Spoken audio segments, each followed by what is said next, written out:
Welcome to Mark Who 42's universe here on Subspace Radio. I'm Mark Baumgarten, and we've got a very special episode for you this week. It's the best of pop culture in the 1980s. Last week, we had part one on movies. This time, part two, music and television. It's totally awesome, dude.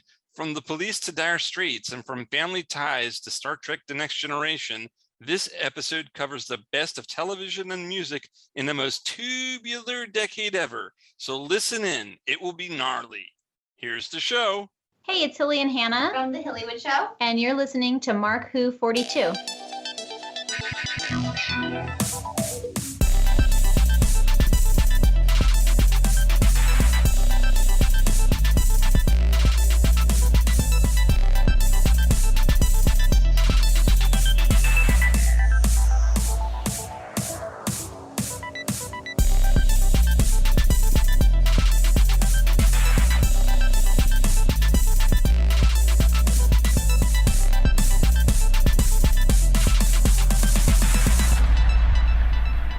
Hey everybody, and welcome to Mark Who 42, a show on the internet where we build cities on rock and roll. We get so emotional whenever we think about you, because when you're lost and you're lonely and you look, you will find us time after time. I'm your host, Eduardo M. Fryer, and with me is my beautiful girl who just wants to have fun. Trisha Fryer, I'm going to get you later for all these, you know. No, you're not. And we also have someone who wants to let Billie Jean know that that kid is not his son. Zan Kuros. And you stand by that, don't you? Yes. Well, there we go. So yeah, why am I doing all these musical references? Why am I doing all these 80s musical references? Because you know what? We've gotten to that episode. We dedicated an entire episode to movies, but we're going to keep going with some fun 80s stuff. In this case, in this episode, we're doing music and TV. So yeah, we are going to get on with that. With music, we're going to do something a little different, because for those of you who do remember our previous two shows with 60s and 70s, we did go by songs, but you know what? 80s music is just so awesome that we can't just do it by song. So we're going to have to do it by artists, because there's just so many cool songs by so many artists that we're going to have to do it that way. So starting off, Trish, top 3 artists. What's on your list? Well, 80s music is like my favorite genre of music, so this was very hard to pick. But I would have to go for my top 3 would have to be Journey. Ooh, yeah. Michael Jackson. Oh, yes. Gotta have the King of Pop in there. And Madonna. Because you think 80s and you cannot think of, you can't think of 80s without thinking of these 3. Oh, yeah. Well, especially Michael Jackson. I mean, he kind of, he was with his brothers in the 70s, and he did go solo in the 70s, but he had his biggest hits in the 80s. Well, I mean, hey, early 80s, we had Thriller. That's true. Yep. Yes. Not just for the title track, but, there's a couple of other good ones in there. One of my favorites out of that album, besides the title track, is Human Nature. Oh, yes. That's a very good song. Oh, yeah. And it wasn't on Thriller, but, I remember when Thriller came out. I'm that old. I remember seeing the music video on MTV, and oh my gosh, it was like, it's like a mini movie. It's like, it's like 25 minutes long. Oh, and yeah. It's so iconic. And it was on. They would play it, several times a day, and I never got tired of watching it. I always thought it was so neat. It was just so cool. I just loved it. And of course, my brothers and I would be in the living room and we'd be dancing along with it, trying to memorize the dance, and it was just so much a part of my childhood. Well, and hey, nothing beats the narration by the late, great Vincent Price, and ending with that freeze frame on Michael Jackson's face and hearing Vincent Price's iconic, that's my best Vincent Price laugh. Please, no emails about, your laugh sucks. Well, yeah, because I'm not Vincent Price. It is halfway there, so Okay. that's better than most. Okay, well, thank you, Zion. We're halfway there. Are we living on a prayer? Oh goodness. See. Oh, you criticized me, and then there you go. Ha, I mean, ha, ha. Bon Jovi was, he's not in my top 3, but that song is, right up there with one of the best songs of the 80s. Definitely. And hey, you mentioned your other mention was Madonna. Yes. And yeah, we had her self-titled album. We had the Like a Virgin album. There's some really good stuff out of her in the 80s. And it's strange because it's like 80s, that was thrift store Madonna. We hadn't gotten to the 90s where it was like, whoa, wait a minute, should I let my kids listen to this? What? Yeah. Although, if you do listen to the song Dress You Up, which is off, you have the song Like a Virgin, and then you have the song Dress You Up, which if you look at the lyrics, it's like, okay, are we really surprised about Madonna in the 90s? Are we really? Really? No. it's like maybe, and not to mention when she sang Like a Virgin on, I think it was the MTV Music Video Awards, the famous performance where she's in the wedding dress just writhing on stage. Again, It's like you look at that and you're like, so are we really surprised? Like, should we really be surprised? And then Journey, Don't Stop Believing. Oh yeah. And hey, Only Solutions, that which showed up in Tron. I think my favorite Journey song though is Two Worlds. Separate Worlds? Separate Worlds, sorry. Yeah. Yes. Oh, I always yeah, forget that's a the good name one. of the song because the title of the song has nothing to do with the lyrics. It's like, well, I think actually it does. I think that the word Separate Words does show up in the lyrics. It's just it's hidden. It's buried. Yeah. Buried. Not to mention the fact that just that hard guitar. It's like, wow. Zion. What's your 3? Okay. First, I'm sorry guys. I hate to say it, but I don't really like 80s music that much. Yeah. What year were you born again? What year were you born again? 96. See, well, that explains a lot. Okay. Yeah, no, it doesn't. No, look. In my opinion, music peaked in the 70s. It got to a build-up in the 60s. It hit its peak in the 70s. And in my opinion, at that peak, it is literally impossible to try and usurp that. So just by default, 80s music, in my opinion, is like a step down in quality. That being said, it still has a good mix of things in there. 2 of them formed in the 70s, but most of their stuff came out in the 80s. Is the Dire Straits and Rush. Okay, all right. And the third is NWA. Okay, wow, all right. No, good list, very eclectic. Dire Straits. I'm trying to remember if Sultans of Swing was 80s. Okay, that was 80s, yeah. That's a good one. And the other, like the iconic one, the one you think of when you think of Dire Straits in the 80s is Money for Nothing, which, by the way, has a vocal cameo by Sting. He's the one who does the, I want my MTV. Yeah, that's Sting from The Police. That and Walk of Life. Do the Walk. Yeah. Oh, yeah, there you go. The thing that gets me about all 3 of those songs is, yeah, you can tell that all 3 are by Dire Straits, but they each sound different. Yes. They each have their own unique sound. That, I think, is the mark of a good band. Yeah. The funny part about that album, Brother in Arms, is that, at least in my opinion, the best song on there barely gets talked about. Your Latest Trick. Yeah, I will confess, I don't think I've heard that song. Or at least I'm unfamiliar with the name. That's, okay. In my opinion, that's one of the almost perfect wedding songs, but it is really, really good, but it barely gets talked about in their discography. Well, because I think that Money for Nothing kind of takes it. That's true. Especially because since the video, using early computer graphics is just so innovative for the time that it just takes it kind of takes the spotlight. But what was the name of that song again? Your Greatest Trick? Your Latest Trick. Your latest. Okay. All right, Trish, remind me later to look it up. Yeah, I'd like to hear it too. I don't know if I've heard it.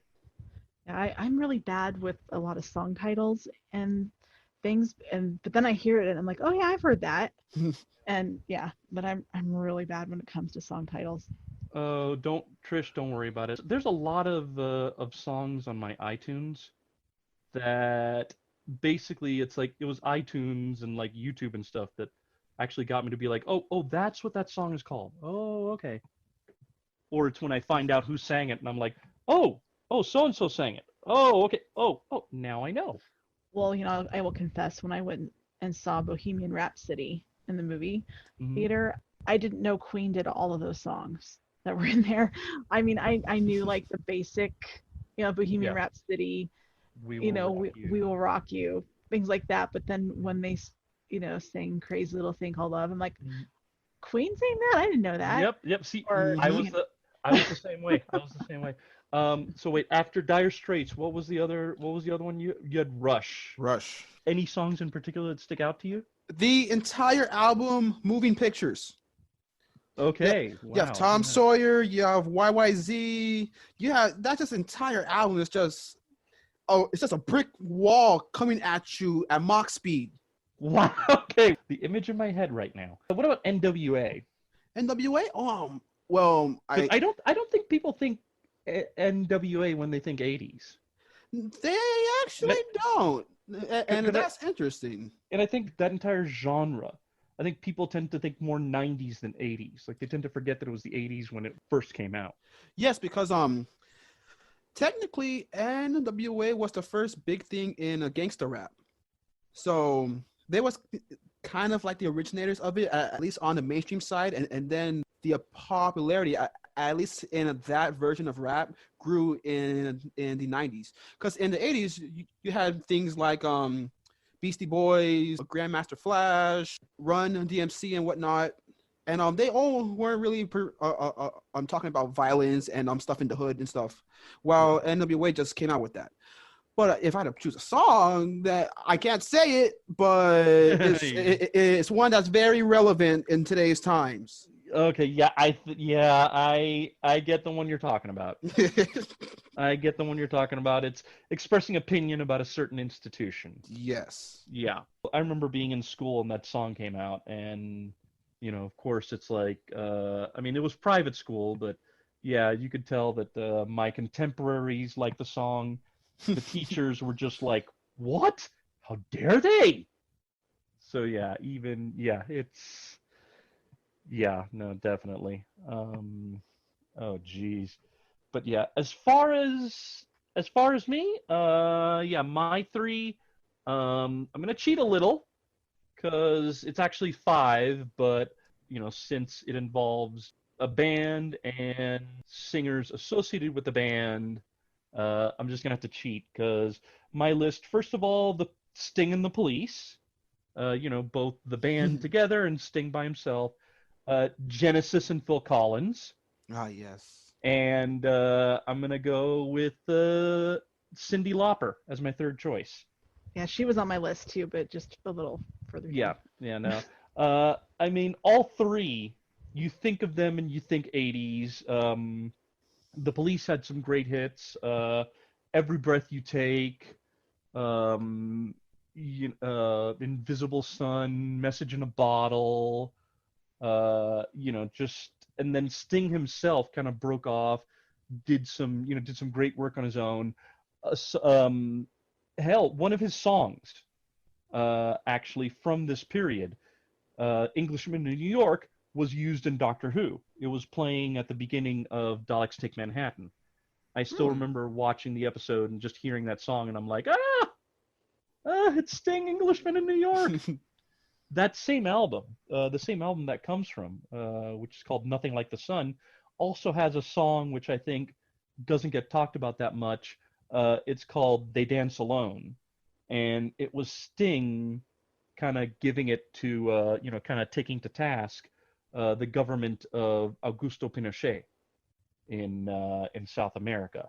And the title comes from the fact that you have the daughters, wives, mothers, sisters of people who have been imprisoned protesting by standing in front of like the government building or the jail or something, and they have pinned to their chests, they have the pictures of the prisoners inside, and they dance kind of like how they, kind of like as if their partner was there with them.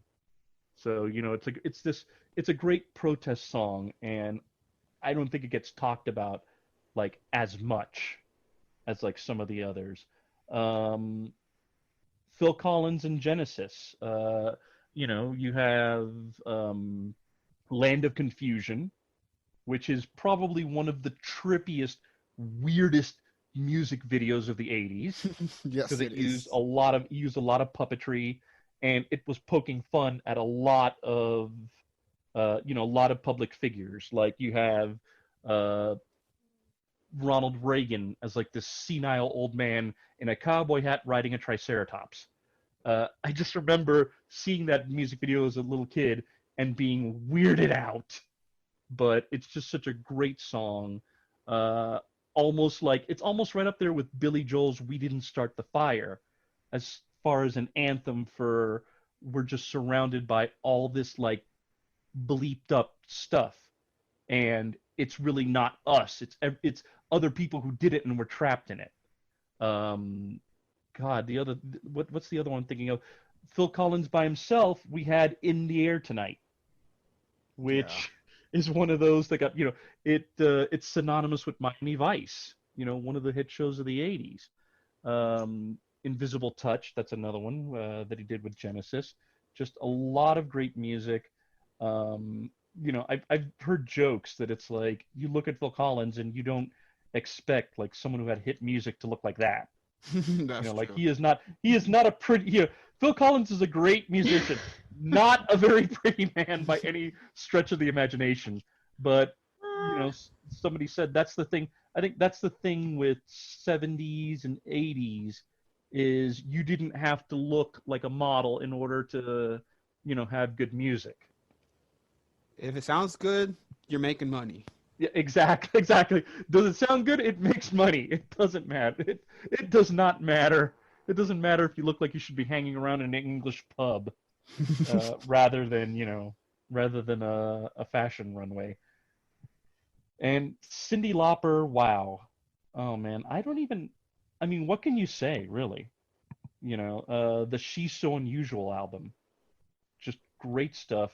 You have Girls Just Want to Have Fun, She Bop, the theme to Goonies, which is just really catchy, not to mention a fun music video. I think my favorite part is her saying, "Steven Spielberg, what do I do?"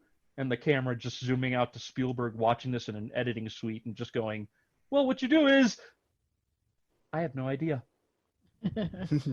Yeah. Sort of an anti Deus Ex Machina. But yeah, one of my favorites, and I think it's one of the most beautiful songs ever made, has to be "Time After Time." Yeah. I mean, it's just such a beautiful song.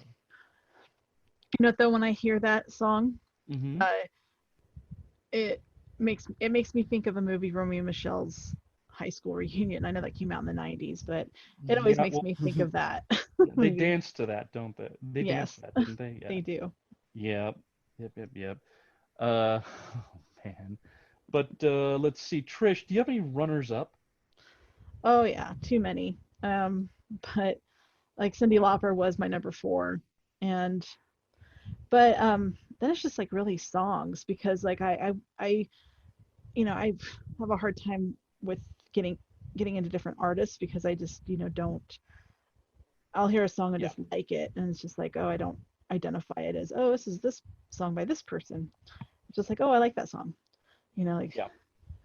Oh, because like I love "Sweet Child of Mine" by Guns N' Roses, Oh yeah. yeah. and "Hungry Like the Wolf" by Duran Duran. Oh yeah. Well, that's another band that just had a ton of good ones in the '80s. Yes. Hungry Like the Wolf. I remember my friend at her house, her sisters were teenagers in the '80s, and they had, Duran Duran posters and Michael Jackson. That was all on their walls. Yeah. Oh no, you should have seen my big sister Lisa was big into like metal, heavy metal, hard rock, and circa like end of high school, like 86 to 88, her wall was just covered, like covered in posters. We're talking Bon Jovi, Quiet Riot, just like I don't even think you could see wall. That's how bad it was. You couldn't even see the wall behind. I think that That was very typical of the 80s. yeah, I think like I don't even want to picture like when we moved out of that house, what her walls looked like after she took everything down. Like it probably just looked like what a porcupine would look like if you totally dequilled him. I mean, that's how that's what I'm picturing. One person I have to mention from the Mhm. 80s that Yeah. where she just got launched into stardom, and I think she's probably the best singer of all time, female, and that would have to be Whitney Houston. Yes, yes. One of my favorite songs. One of my favorite songs, and I have to admit, I do think of you, is so emotional. The way she could sing, nobody else can sing like her. And No, definitely it, not. No. yeah, and Yeah, you could really hurt yourself trying to sing like her, because Yes. yeah. when you try to sing along to her songs, if you even try to even slightly try to match her vocals, you realize just how Yeah, I hard think she I've worked tried. to Yeah, I've train her tried to voice. sing along to "So Emotional," Oh, and my voice.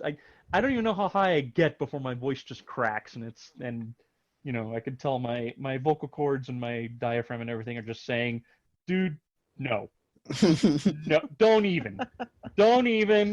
We're not even gonna attempt." Oh, geez. Oh, someone that's on my list, Peter Cetera of Chicago. He did the theme to Karate Kid 2, Glory of Love. And he also, like, same album where that showed up, which is Solitaire Solitude.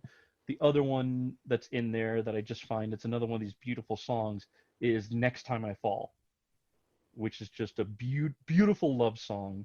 Uh, Chicago's also got some good ones. There's one that I really like that's called Along Comes a Woman, which just has like it's this great fast song. Um, Another one on my list, as far as as far as honorable mentions, has to be one that again I think doesn't show up on a lot of lists, but should be given a listen to, and it's "Sweet Freedom" by Michael McDonald, which actually it's the theme to a movie with Gregory Hines and Billy Crystal called Running Scared. But for me, it's very personal because I heard that song, and when I finally got like a CD that had it, I would actually listen to it on a CD player, and that would be my song for when I would finish finals in college. I'd play that song, and I'd be like, "Yeah, I gotta play Sweet Freedom." Like, I'm done, I'm out of here. Oh man, we got Zion, do you have any? yeah. Do you What have are you? any runner-up? I have two. Okay. I have Bruce Springsteen. Yes. Uh, Yes. Personally, my favorite album from his is from '79, but that's all right. But Born in the USA is just one of those albums, especially if you're an American. So, yeah, I just really like that. Yeah. And Supertramp, Yes. Was Goodbye Stranger in the 80s? '79.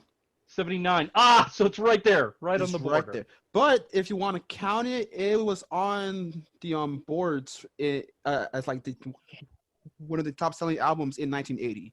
So you want to count it there, then you can. You know what? I think we can count it. Breakfast I in think we America can count counts it. then. Yeah, I think we can count it. I think we can count it. And of course, Prince. Yeah. Got to do Prince. Got to do Prince. The soundtrack to Purple Rain, Raspberry Beret, Little Red Corvette, Starfish and Coffee. I mean, geez, the list goes on and on. And honestly, we could go on and on. But you know what? We got to go to commercial, unfortunately. But when we come back, we are going from music to TV. So that should be a fun one. I'm sure we got some really good ones on the list.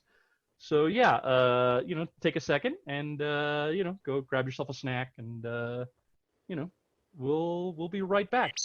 We'll be back with more of Mark Who 42's universe. Pixels in the Animation is the Geekcast Radio Network's video game cartoon review show. We are covering every episode of 9 different video game cartoons. Join TV's Mr. Neil and myself, TFG and Mike, as we trek through multiple Mario tunes, Zelda, Captain N, Mega Man, Sonic, and we are also driving through Donkey Kong Country.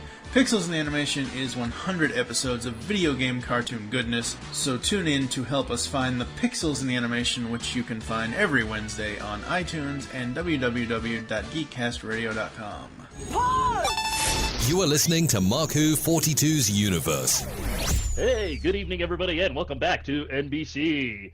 Now, let's go to Night Court with Harry Anderson and the rest of the gang, followed by a new episode of Cheers. And then we've got a brand new episode of Miami Vice. Just kidding. You're listening to Mark Who 42. And yeah, we've been talking 80s music in our first half, but you know what? We still haven't covered 80s TV. So yeah, grab the remote and, sit back with a TV dinner. And yeah, let's see what's on the list for great 80s TV. Let's see. Patricia, my love. What's on your top 3? Oh, this was also a hard decision. But my number one, absolutely number one show of the 80s for me is The Golden Girls. That is maybe my favorite show ever. Ooh. Of all TV shows ever. Oh, wow. The Golden Girls. So, yes, it was very easy to pick my number one for the 80s, and that is The Golden Girls. I watched that from beginning to end when it first aired, and I didn't understand it the first few seasons because I was a kid and did not get it. Yeah, did not get all the sex talk and all that stuff until way later. But and then after it went off the air and reruns started, I have watched reruns of The Golden Girls more times than I can count. I mean, it's to the point now where I could tell you in the first 30 seconds of the opening what episode it is and what the whole story of the whole episode is. I can repeat practically every line of all the episodes. So, yeah, I'm just a little obsessed. Just a little. Wow. I still have never seen it. Oof. I know. It's. I'm too young. Yeah, you're young, but it's so funny.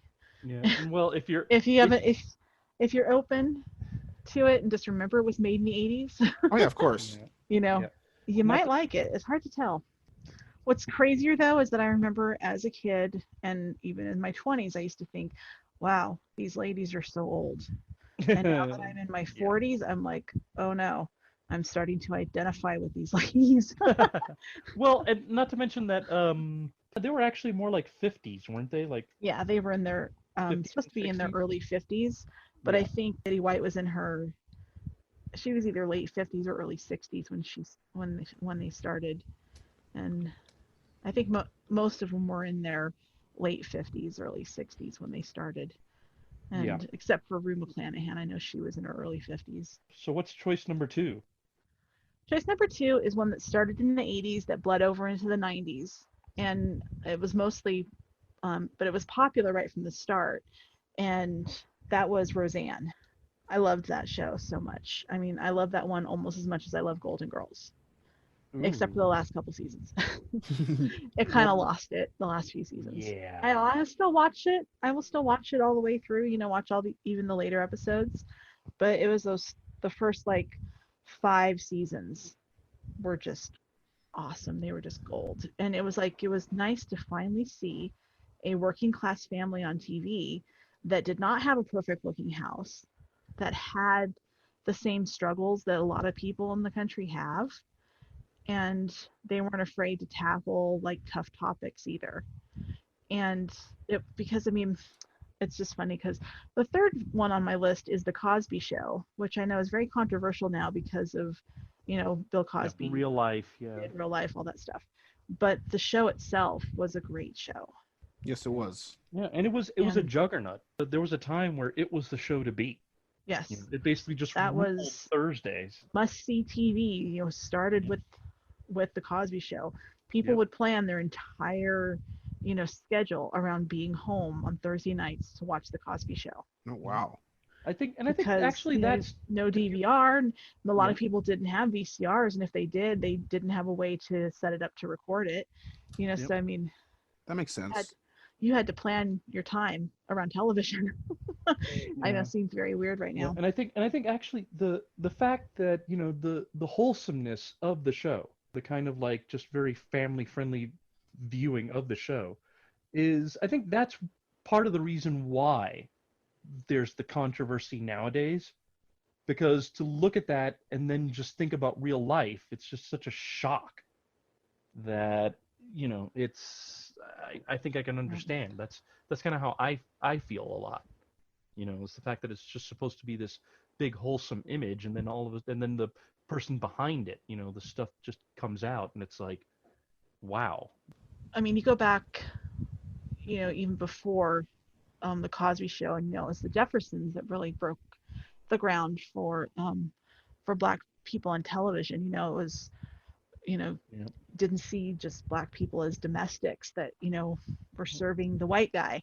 Then you get to the Cosby Show, and here you got a dad that's a doctor, a mother who's a lawyer, and their kids are all doing really well in school and going to college and everything, and it was just you didn't see that. Yeah. And you see how I compare the Cosby Show with Roseanne is, I said Roseanne, their house always, looked like a typical house. It didn't have the nicest furniture. It was always looked kind of wrecked, how most people's houses are. Whereas like on the Cosby Show, everything is pristine and everything in its place. And, but you never saw a cleaning person, or you never even saw most of them doing housework, So that was the kind of disconnect for me with a lot of the older shows, was the houses always look so perfect. And even today, like when I watch a television show, if I see their house and their house looks immaculate, I'm just like, oh, well, this is just not real. Yeah. Well, I think it's kind of like how you can't show anybody going to the bathroom on TV. I think it's like, yeah, you can't show the house getting cleaned, can't show somebody dusting that's what happened when we weren't looking. Yes. That's what happened when we weren't focused on, oh no, what's the daughter gonna wear to the prom? Interferes with the storytelling.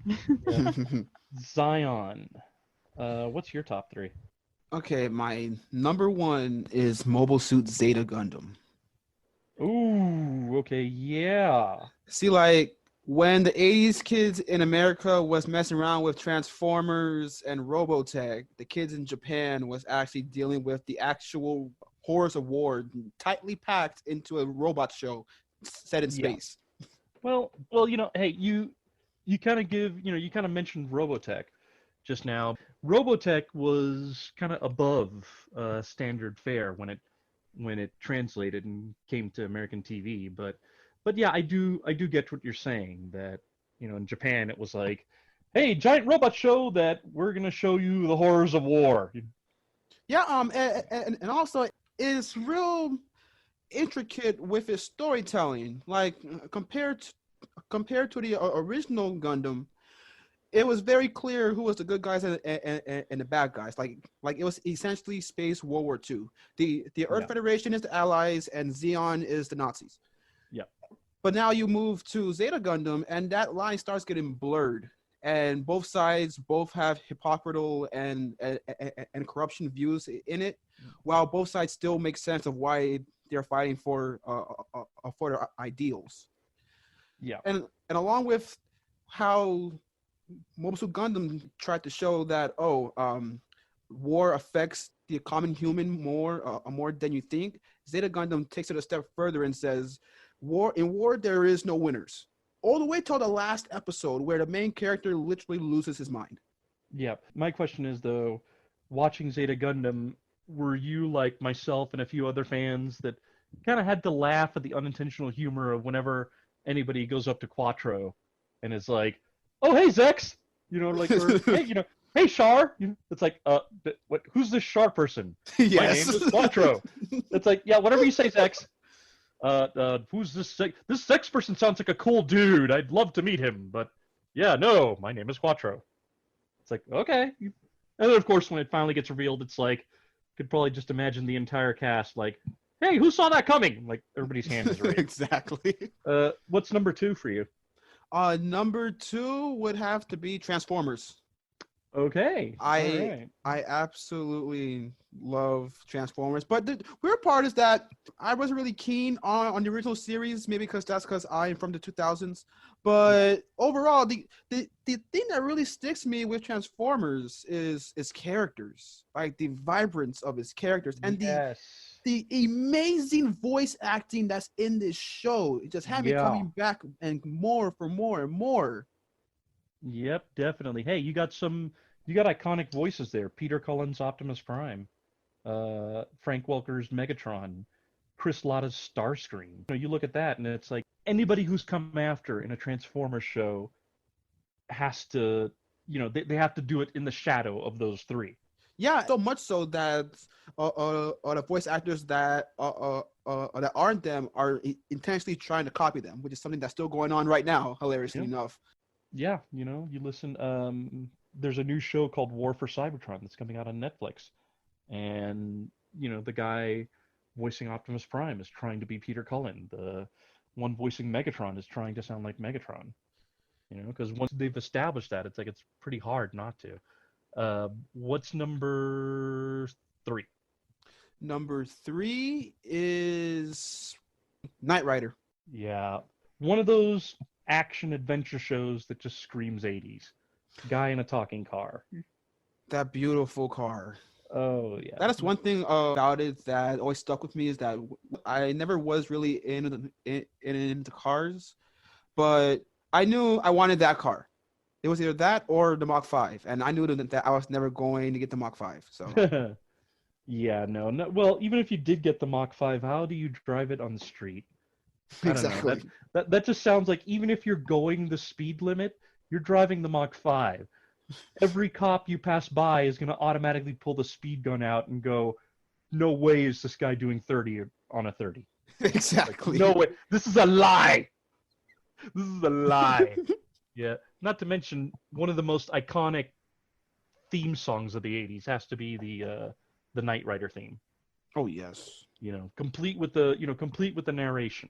I think to this day you'll have, people who weren't born during the time, and you put on the Knight Rider theme, they'll be going right along with it, going dun dun dun dun, bum ba da da, bum ba da bum ba. That is just iconic. Oh geez, for me, my top 3, I would say the first one would have to be. This is a mini series though. This is a mini series, so we're gonna. You know what? I'm the host. I'm gonna count it. It was on TV. It was episodes long. I'm going to go with the miniseries V. Ooh. And by extension, V, The Final Battle. The story, I know they did a remake about a decade ago or so. The story of V, where you have aliens come down to the planet and say, hey, we want to work together. And then they're just secretly taking over the planet. I still remember hearing the story that the showrunner and the creator had actually pitched an idea of, it's the German occupation of Europe during World War II. And apparently the network execs were like, okay, yeah, and then the creator of the show is just like, but the twist here is it's aliens. And then the exec's like, tell me more. And, so yeah, the Nazi occupation of Europe during World War II, but seen through the prism of an alien invasion, complete with like dueling propaganda. Like, you have like collaborators. You look at the uniforms, you look at the visitor aliens, and their insignia looks a lot like the Nazi swastika. It was just, the first miniseries was just an incredible bit of storytelling that focused a lot. It focused like less on the sci-fi trappings, although you did have an iconic moment where one of the lead visitors just like opens her mouth like super wide and eats like an entire hamster or gerbil or something. Like, it's just a great iconic moment, but it's probably one of the very few fanciful things in the first miniseries. The second miniseries gets a little bit more sci-fi, but we still kind of have the same type of thing. The TV series that came after only lasted one season, but still they tapped into things like For example, there was like Los Angeles kind of turned almost into a Casablanca-esque type of setting where you had visitors and humans interacting, but no real giant open warfare. But just a lot of that. I mean, it's one of the most innovative things, and the TV series that was made in the 2000s was not a bad update, but it's just one of those things that it was just missing like a couple of things to really make it on par with the original. My second, which is also a miniseries, and really it's one of those that should be seen. It's just great storytelling. It's Shogun, based off the book by James Clavell. For those who don't know, the plot is you have an Englishman who was piloting a Dutch trading vessel, ends up marooned in Japan, and he has to navigate Japanese culture, the politics, and he also, and this is the thing, because it's like, it's one thing you have an Englishman who doesn't speak the language having to like acclimate himself to Japan, but they also throw in the twist where the Portuguese and the Spanish are already there. So he not only has to figure out like, the politics of Japan and the whole thing with the emperor and the shogunate and the warlords and everything else, he also has to figure out how to navigate around the Spanish and the Portuguese who are already there, already trading with these guys, and have already said, no, you don't want to do the English and the Dutch, they're horrible. And, here's our main character being like, no, it's the Spanish and the Portuguese that are horrible people. And good cast, too, because you have Toshiro Mifune from, the Seven Samurai. And, you also have John Rhys Davies from the Indiana Jones movies. Richard Chamberlain plays the lead character. It's just such a great miniseries. The book is great. It's very faithful to the book. Definitely recommend. I have it on DVD. It is one of those things that I've been looking for, and to finally like have it in my collection, I was just like, yes, this is awesome. This is great. Definitely, Trish, I think that's one that I definitely want to show you. Oh, okay. So it's on the list. It's on the list. My third is one that I'm surprised, because I thought this would be on your top three. Star Trek Next Generation. As soon as I finished, I thought about it. I was like, how did I forget TNG? There we go. Yeah. Well, to be fair, it started in the 80s, but also went off into the 90s. So, it's one of those that's kind of tough to like, kind of tough to sometimes to put. But yeah, TNG, I still remember my dad and I stumbling onto Encounter at Farpoint, and just being like, wow, wait a minute, this is a brand new Star Trek. This is brand new characters. It's like, whoa, we were just blown away. Yeah, and a lot of people didn't like that initially. Yeah, I mean, you know what, TNG, that's one of those things that you kind of have to, I mean, we were joking about it last episode with the twist in Empire Strikes Back, but you kind of have to imagine if the internet was a thing back in 87, like 86, 87, I can just imagine some people like, no, Star Trek is Kirk and Spock, and that's all it is. How dare you introduce new characters like this? But man, it's like, I just still, we were, I was hooked from it right from the start. Just some of the new characters and the new settings. The thing that really surprised me was Worf. Like, wait a minute. The Klingons are supposed to be enemies of the Federation. You're telling me that in the future they get all buddy-buddy? Like, in the future, it's like, okay, let's let bygones be bygones, and you actually have a Klingon on the bridge? It's like, whoa, wait a minute. Yeah, and this was before Star Trek 6, right? Yeah, no, this was before Star Trek 6 really kind of almost formed a prequel to that idea. It's like, oh, you know how next gen the Klingons and the Federation are allies? Let's show you how that happened. So, it was just really cool seeing that. Interesting in the fact that the Enterprise D was an exploratory vessel that was made for families to be a part of it. Mm-hmm. So, it's one of those things that it opened up new story ideas. And the character of Wesley Crusher. Like, yeah, I know, we make fun of Wesley, and, shut up, Wesley is like a meme on the internet. But at the time, I just remember being at the time thinking it was really cool to have a kid that's like, close to my age, and he's on the ship and he's able to take part in adventures. And really, it's also one of those that if you look at the show and you really look, there's not really that many times where Wesley is like super annoying. Exactly. There's actually times where he is a legitimate help, and the stories involving him are legitimately interesting. It's a bit of a thing there where the internet cliche is not as accurate as I think they'd want you to believe.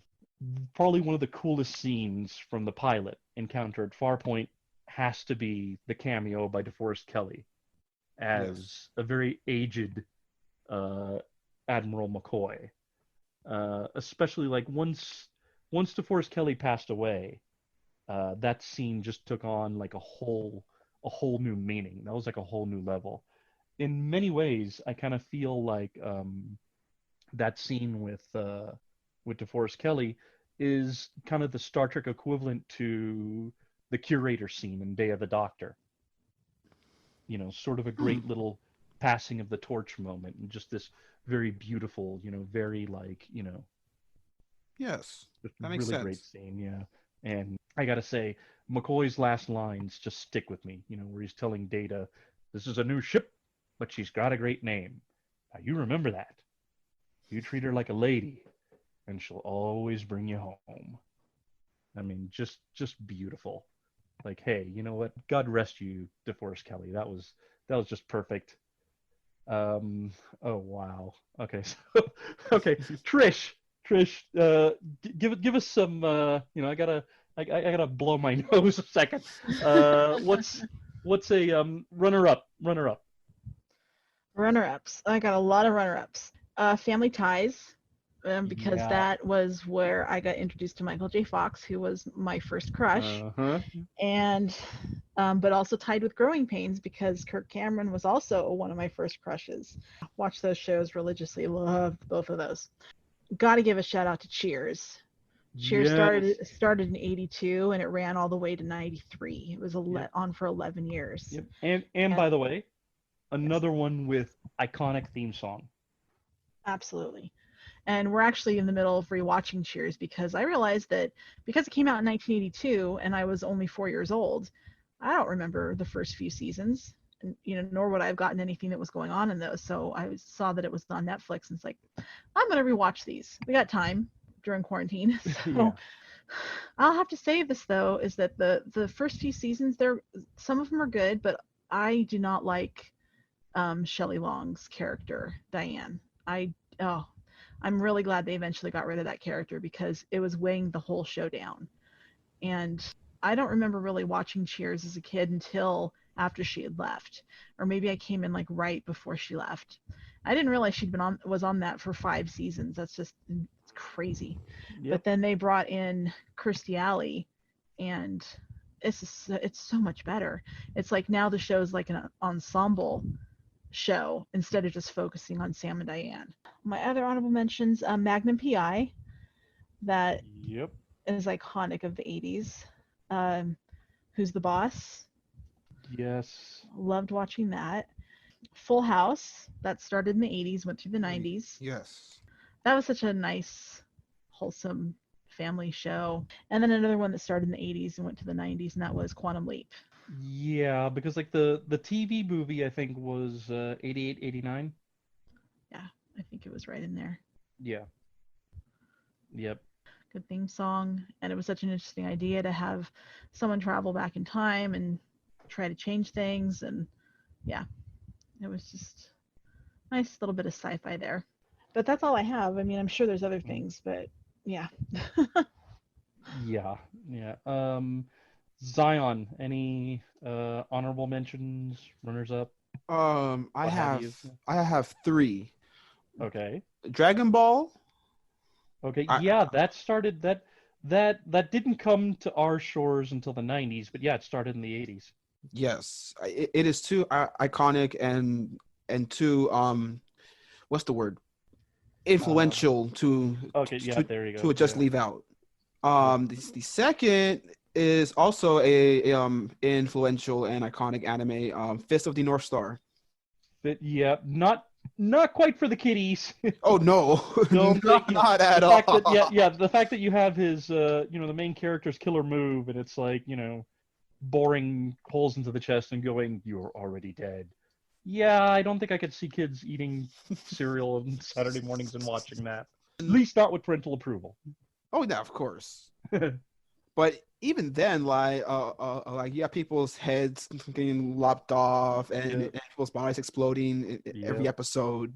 And last but not least, He-Man. He-Man, yeah. I mean that's another one of those things that gets made fun of now. But hey, a lot of kids, including yours truly, like that was one of their first cartoons. Yeah, I have a small memory of this. I watched the original series, but they came out with a remake, right? In like the 2000s. Yes, early 2000s. Yeah. Yes. Yeah, so I never understood why people made fun of it, because I've always looked at Adam turning into He-Man. I'm like, is this not the coolest thing you've ever seen in your life? Like, what's going on here? Yeah, no, I hear you. I hear you. I hear it. I hear you. I understand. And believe me, I think it's just one of those. It's one of those that, given the standards and practices at the time, they kind of had to edit and do things in a certain way so that they could play their thing on weekdays and not have like the censors going, no, we're gonna traumatize the children. Right. So yeah, He-Man couldn't exactly slice something in half unless it was a robot minion. So, oh man, for me, oh geez, runners up, a lot of the stuff that's already been mentioned. Alf, Alf. very, very 80s. Alien living with a human family. That's just, that is, G.I. Joe, of course, which has been like my inspiration for years. And just, a lot of the shows that have already been mentioned, and of course, Miami Vice. Got to do Miami Vice. Couldn't watch it as a kid. I've seen episodes as an adult. Just great music, iconic theme song, iconic look, just pure 80s. And one, like the final little bon mot, Edward James Olmos is just so incredible. My friend Matt and I were watching episodes once. We were fast forwarding through scenes, and in fast forward, Edward James Olmos was not moving. I mean, that is just, I don't know if that's not a level of holy cow. I don't know what is. But on that note, we do have to go. Unfortunately, we could talk about this for hours, but we don't have the time. But hey, join us next time, because we're going to be getting into the 90s. Yeah, we're going to go extreme with the 90s. Probably we're going to have just movies and then do another episode with TV and music. But yeah, until then, this is Eduardo M. Fryer with Patricia Helm and Zion Quiroz. Patricia Fryer. How quickly you forget that we've been married for 3 years. all this time travel has messed my brain. But yeah, this is Eduardo M. Fryer with the lovely Patricia Fryer and Zion Quiroz, just saying, hey, remember, don't worry, be happy, because it's the 80s. Vote for Ronald Reagan. Mark Who 42's Universe is presented by Mark Baumgarten, Patricia Fryer, Eduardo M. Fryer, Iggy Matthews, and Zion Quiroz. Mark Who 42's Universe is edited, directed, and produced by Mark Baumgarten. Theme music by Thursday 2000.